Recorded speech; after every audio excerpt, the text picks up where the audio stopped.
Libra, this is for you. Pagpasok ng June, itong inyong napakahalagang mensahe, Libra. At pakinggan nyo lang kung gusto nyo, guys. Pagpasok ng June 2025, ito ang napakahalagang mensahe para sa mga Libra. Okay. 3, wisdom. This 3 will help you navigate through your current situation, Libra. Her float can reveal insights and answer through the sound it makes. Okay, mukhang kayo ay may kinalaman sa float. Ilan sa inyo ay nagpo-float, mga Libra, or may kinalaman sa mga instrument na ganito, o sa music. Okay. Yan ang inyong message sa natitirang araw o pagpasok ng June. About ito sa inyong wisdom. Nananavigate ng music ang inyong situation o current situation. Maaring kayo ay konektado sa mga music. At ilan sa inyo ay ang ginagamit ay float. Okay?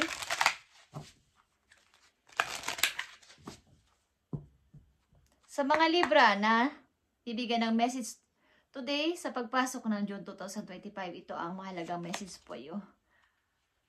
At andito ang no na message for you. On pins and needles, rough patch being stuck. Okay.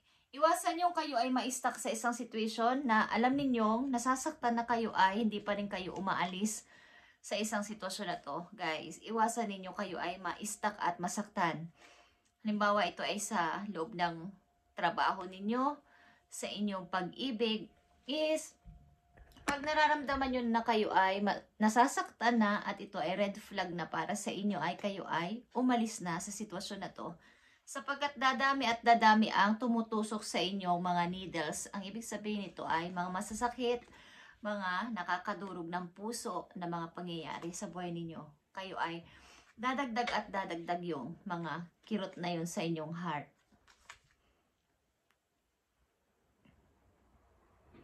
Okay. Yan ang message sa inyo sa pagpasok ng June. Tingnan pa natin ang mga message for you, Libra. Para kayo ay magkaroon ng guide. Okay, sa pagpasok ng June 2025 sa mga Libra, ito ang inyong message.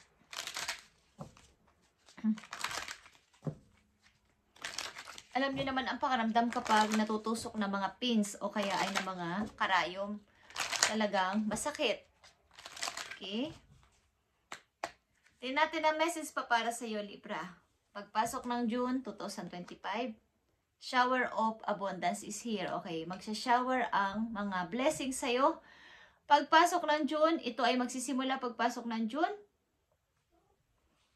to heal your financial situation. First, give us your worries concerning money.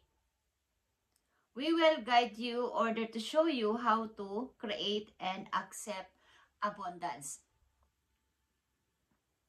As we work together, your financial situation will heal as fast as you'll allow. Okay. Yung mga inyong problema sa money ay maaari ng magkaroon na ng solution at tutulungan kayo ng inyong mga guides galing sa heaven na kayo ay bigyan ng napakaraming blessing. Shower of abundance is message sa inyo pagpasok ng June. Maaaring ilan sa inyo is nagkakaproblema sa kaperahan, kaya marami kayong mga worries. So, ang inyong worries ay ibigay ninyo sa inyong mga guidance doon sa heaven at tutulungan nila kayong maghilom yan o maghealing ang inyong financial problem. Okay, Libra. Mga mahalagang message na gusto mong ipadala sa mga Libra o ipaalam sa mga Libra pagpasok ng June 2025. Mga mahalagang message para sa inyo to, Libra. Okay. Instead of pushing yourself so hard, stop, breath, and reevaluate. You are doing enough. Libra, even if you doesn't feel like it, don't wear yourself out to the point of it is not worth it. Balance your time more wisely. Sa halip na kayo ay i-push nyo ang isang bagay na parang napakahirap ng palitan o maging okay, ay kayo ay huminga ng malalim. Okay? I-focus ang sarili sa mga karapat-dapat lang na isipin at maaaring i-balance mo yung time mo ng mas sa matalinong paraan. Huwag niyong sayangin ang inyong energy sa mga bagay-bagay na kayo ay kumbaga magdudulot sa inyo ng kawalan nito. Yung mga inyong energy sa katawan is mawawala dahil sa halimbawa may mga away-away sa paligid. Nakikipagtalo pa kayo. Pabayaan nyo na lang sila. Huwag nyo na silang pansinin. Okay? At huwag mong i-push ang sarili mo sa mga bagay-bagay na hindi pa pwedeng mangyari. Pabayaan mong ang kapalaran, okay? Si God o si Universe ang mag-process dito sa iyo, Libra. Mga paparating na mensahe sa mga Libra, pagpasok ng June 2025, mga paparating sa inyong mensahe dito sa Shower of Abundance. Shower of Abundance sa mga Libra. Titignan natin at sisilipin natin ang inyong message. Okay? Wait lang guys. Shower of Abundance sa mga Libra. Tingnan natin. Nakikita nyo ba ang King of Pentacles? Ito ay isang taong may kakayanan sa lahat ng bagay, lalo na sa kaperahan. Okay, King of Pentacles. Ito ay Cardinal. Maaring may makikilala kayong person na may kaya sa buhay, may pera, negosyante.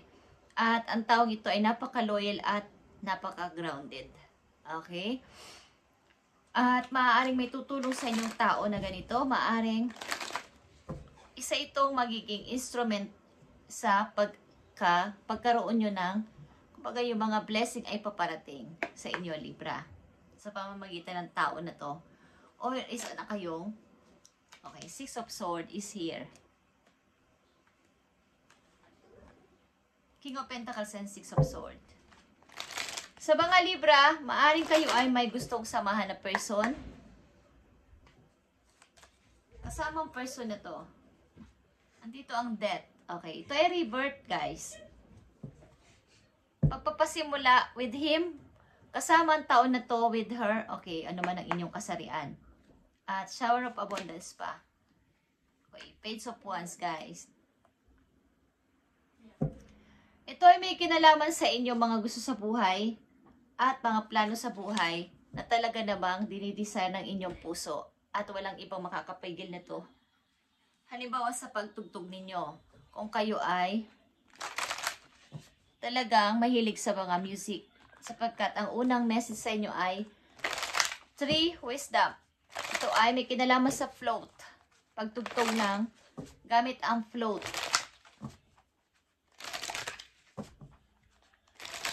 Maring ilan sa mga Libra nandito sa part ng inyong buhay, meron na kayong inalis at tinakasan para paggamit sa inyong pag-unlad sa pera.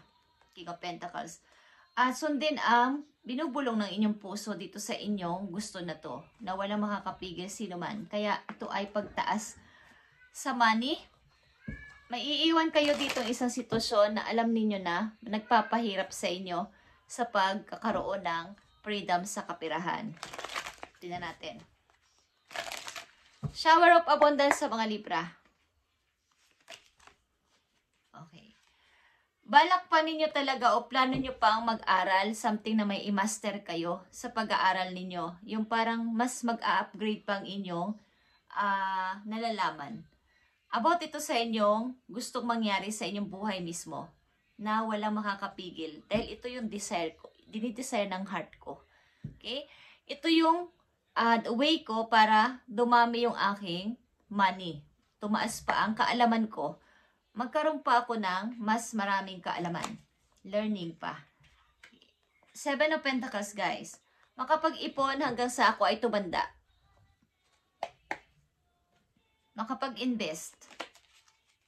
Nakikita nyo ba to, guys? Puro ito pag-aaral, pagre-research na mga bagay-bagay pa na gusto ninyong malaman pa. Higit pa sa inyong kaalaman sa ngayon is may gusto pa kayong patunayan, hindi lang sa mundo, hindi lang sa mga taong malapit sa inyo,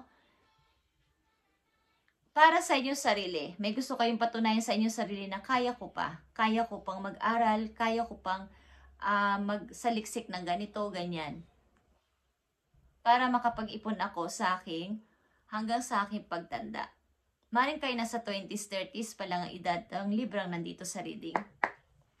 At ano pa? Two of Wands.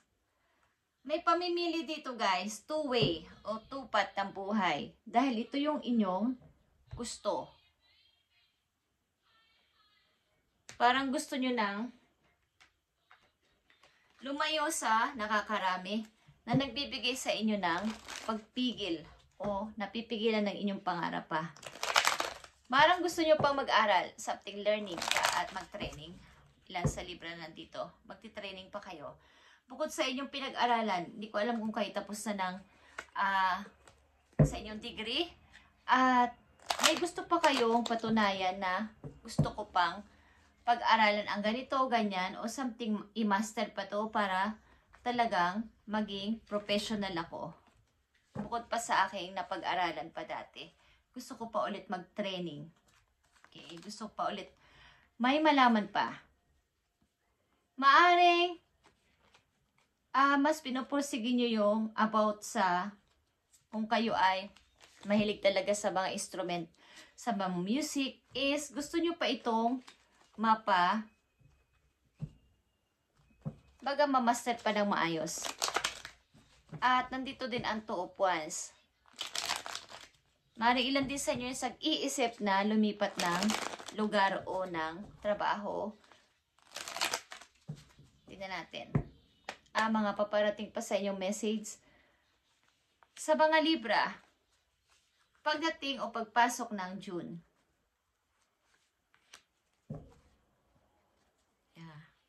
The world is here, okay? Kayo ay maglilibot o may gustong maglibot sa iba't ibang bansa.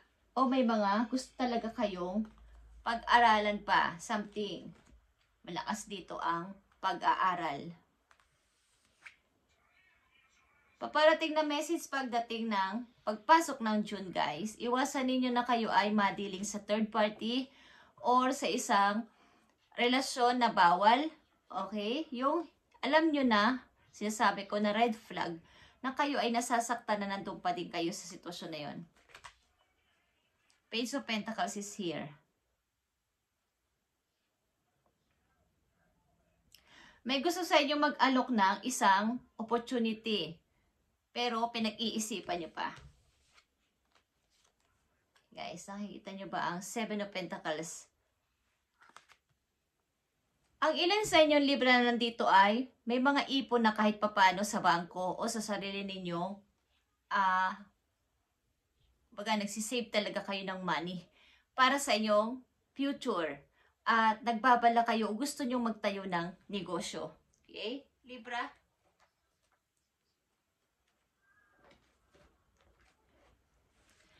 Paparating na pagpasok ng June 2025, mga dapat ninyong tandaan at maaaring iwasan, guys. Last message sa inyo, Libra.